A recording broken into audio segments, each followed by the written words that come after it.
नमस्कार दोस्तों। आज ट्राई सीरीज का दूसरा मैच था लंका में, भारत और अफगानिस्तान के बीच में। हम उस मैच की बात नहीं करेंगे, हम बात करेंगे वैभव सूर्यवंशी की। 22 गेंदों पर उन्होंने धुआंधार 44 रन बनाए। अब क्रिकेट जगत में ये अटकलें तेज हो गई हैं, क्योंकि अभी भारत ने इंग्लैंड के खिलाफ और आयरलैंड के दौरे पर जाने वाली T20 टीम का तो ऐलान किया है, लेकिन वनडे इंटरनेशनल टीम का अभी तक ऐलान नहीं किया। वनडे साइड चुनी जाएगी। इसी वजह से ये अटकलें तेज हो गई हैं कि क्या वैभव सूर्यवंशी को भारतीय टीम में स्थान मिल पाएगा, वो भी वनडे टीम में। बात ऐसी है, वैभव सूर्यवंशी ने अभी तक अंडर 19 विश्व कप को छोड़कर अंतर्राष्ट्रीय स्तर पर अपने आप को प्रतिष्ठित नहीं किया। आईपीएल में 2 वर्ष उन्होंने जरूर धूम मचाई है, लेकिन आईपीएल होता है छोटा टूर्नामेंट, ये 20 ओवर का टूर्नामेंट होता है।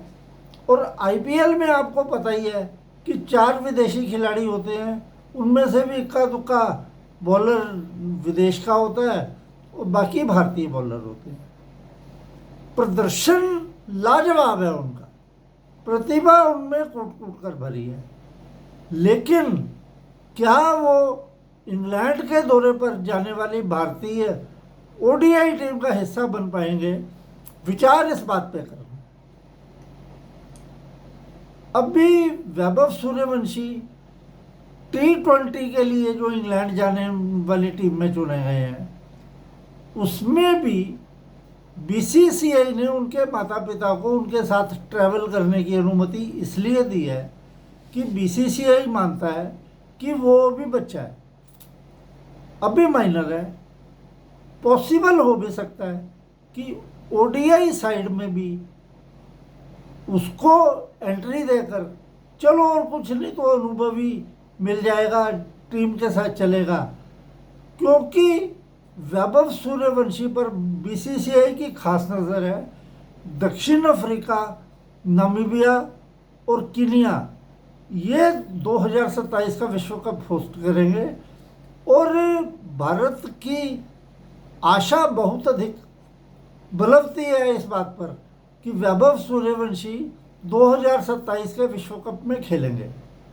तब तक वो वैसे 16.5 साल के भी हो जाएंगे। लेकिन जहाँ तक T20 का सवाल है, इस फॉर्मेट को छोड़कर अभी वैभव सूर्यवंशी ने अपने आप को स्थापित नहीं किया, और T20 में भी आईपीएल तक ही स्थापित किया है अंतर्राष्ट्रीय स्तर पर।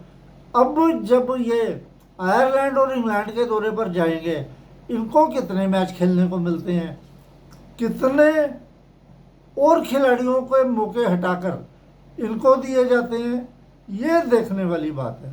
मौका T20 में इनको जरूर मिलेगा। लेकिन जहाँ तक वनडे की बात है, अभी यूट्यूबर जो मर्जी कहें यार, यूट्यूबरों ने तो व्यू लेने होते हैं, उन्होंने वैभव सूर्यवंशी के नाम पर सबको व्यू मिलते हैं और वो दबाकर लूटते हैं। तो यूट्यूबरों की बात मैं नहीं कर रहा, मैं आपको हकीकत बताता हूँ। अभी वैभव सूर्यवंशी पहले T20 क्रिकेट खेलेगा, टूर पर जाएगा, जैसे आयरलैंड और इंग्लैंड के टूर पे गया, वहाँ पे ये कुछ अनुभव हासिल करके आएगा। दूसरी बात है, जहाँ तक वनडे की साइड चुनने की बात है, मुझे लगता नहीं है, हालांकि इंडिया में सरप्राइज बड़े होते हैं। एक दिन रोहित शर्मा और हार्दिक पांड्या फिट हो जाते हैं सेंटर ऑफ एक्सीलेंस से, अगले दिन पता चलता है कि ये हार्दिक पांड्या तो बाहर ही हो गया। अब ये सरप्राइज है या क्या है, मुझे तो ये कहानी बिल्कुल भी समझ नहीं आई कि हार्दिक पांड्या साहब एक दिन सेंटर ऑफ एक्सीलेंस ने इनको फिट घोषित किया, अगले दिन वो अनफिट होके ये अफगानिस्तान की पूरी सीरीज से बाहर हो गए। ये क्या हुआ? सेंटर ऑफ एक्सीलेंस के डॉक्टर बेवकूफ़ हैं या कुछ और कहानी है, ये तो मुझे नहीं पता। तो हो सकता है वैभव सूर्यवंशी को ले जाएं। वैसे मेरी दिली इच्छा है कि उसको चाहे खिलाओ ना खिलाओ, किसी ऐसे मैच में वनडे में मौका दे सकते हो जिसमें तुम्हारे पास खोने को कुछ ना हो, लेकिन उसको टीम के साथ लेकर चलोगे, वो दूसरे बल्लेबाजों को भी देखेगा खेलते हुए और खुद भी उस तरीके से खेलने की कोशिश करेगा। दम्बोला में उनके 22 गेंदों पे 44 रन आ गए, सब खुशी से उछल पड़े कि उसे तो 22 गेंदों पे 44 रन बना दिए, और इस तरीके से मान लिया वो 50-60 गेंदें भी खेलेगा तो 100 बना देगा, तो दूसरे बल्लेबाजों को ज़्यादा गेंदें मिलेंगी सेटल होने के लिए।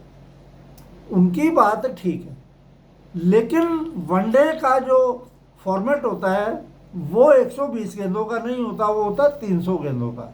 उसमें नो बॉल वाइड बॉल कर कर आके 310-15 गेंदें हो ही जाती हैं। उसमें ये 22 गेंदों पर 44 रन की पारी नहीं चाहिए होती, उस पर चाहिए होती है 100 गेंदों पे 130 की पारी। वो टीम को सुदृढ़ आधार देती है, और लंबी रेस का घोड़ा वही होता है जो बड़े बड़े स्कोर बनाता है। बाकी वैभव सूर्यवंशी के पास अभी वनडे का अनुभव नहीं है। भारतीय टीम बीसीसीआई की मैं सराहना करूंगा कि इन्होंने वैभव सूर्यवंशी को इंडिया ए में चुनकर खिलाड़ियों के साथ ट्रैवल करने का और वनडे सीरीज के लिए तैयार होने का मौका दिया है। हो सकता है वैभव सूर्यवंशी, अभी 2-3 मैच और बचे हैं, 2 मैच हुए हैं, 2 और खेलने हैं और एक फाइनल खेलना है। 3 मैचों में वैभव सूर्यवंशी ने कुछ ऐसा चमत्कार कर दिया जिससे भारतीय टीम उसको रोक नहीं सकी वनडे इंटरनेशनल में आने से। लेकिन फिर भी मेरा अभी से ये मानना नहीं है कि वैभव सूर्यवंशी ऑटोमेटिकली आपकी ओडीआई साइड में आएंगे।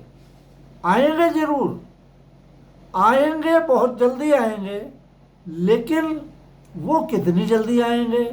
2027 के विश्व कप में भारत उनको फिट कर रहा है, एक मान रहा है कि वैभव सूर्यवंशी 2027 के वर्ल्ड कप में होंगे, लेकिन तब तक होंगे वो 16.5 साल के। उससे पहले ओडीआई की उनको पूरा अभ्यास ओडीआई सीरीज में मिलना चाहिए। डोमेस्टिक में इंटरनेशनल टीमों के खिलाफ अनुभव उनको सिखाएगा कि लंबी पारियां खेलने वाले को ही अधिक पूछा जाता है। 22 गेंदों पे 44 रन या 30 गेंदों पे 60 बना दिए, उससे तुम्हारी बात बनती नहीं है। तो मेरे को लगता नहीं है कि भारतीय बोर्ड इतनी जल्दी वैभव सूर्यवंशी पर मेहरबान होगा। वैसे भी जो T20 साइड चुनी गई है, पूरी साइड ईशान किशन, अभिषेक शर्मा, तिलक वर्मा सब उस टीम में है। वैभव सूर्यवंशी को स्पेशल कैटेगरी देते हुए 16 मेंबर की टीम लेके जा रहे हैं वो इंग्लैंड के दौरे पर, जबकि जब से जीता करकर बने हैं इन्होंने हमेशा 15 सदस्यीय टीम ही बनाई है। बाकी भारतीय क्रिकेट कंट्रोल बोर्ड का कुछ पता भी नहीं है। हो सकता है वैभव सूर्यवंशी को मौका दे दें। मैं इस बात से एग्री करता हूं कि उनको जितना मौका देंगे, चाहे टीम के साथ ही ट्रैवल करे, वो उसे ना खिलाए, लेकिन जब वो टीम के साथ ट्रैवल करेगा तो उसमें अनुभव आएगा। उसको पता है कि अपना विकेट फेंक कर नहीं आना किसी भी कंडीशन में, और परिस्थिति का हर तरीके से उपयोग करना है। जो तुम यहाँ पर T20 में पहले 20 ओवरों में करते हो, वो ओडीआई में वो तुम्हारा काम बनता है कि पहले 35 ओवर अपनी इनिंग्स को बाइंड करो और बाकी 15 ओवरों में फिर वो T20 वाले मोड में आ जाओ अगर तुम सेट हो गए हो तो। अगर वैभव सूर्यवंशी को अनुभव दिलाने की दृष्टि से देखा जाए तो इंग्लैंड के दौरे में आउटसाइड चांस बनते हैं इसको कि ओडीआई टीम में, नहीं तो आगे भी बड़े मौके हैं। अभी बहुत सीरीज खेलनी है 2027 विश्व कप से पहले, मौका इसको जरूर मिलेगा, लेकिन इतनी जल्दी ये देखने वाली बात है। चलो भारतीय टीम की मर्जी है कि वैभव सूर्यवंशी को वो किस तरीके से देखते हैं, किस तरीके से उनको ग्रूम करने की कोशिश करते हैं। तब तक के लिए नमस्कार।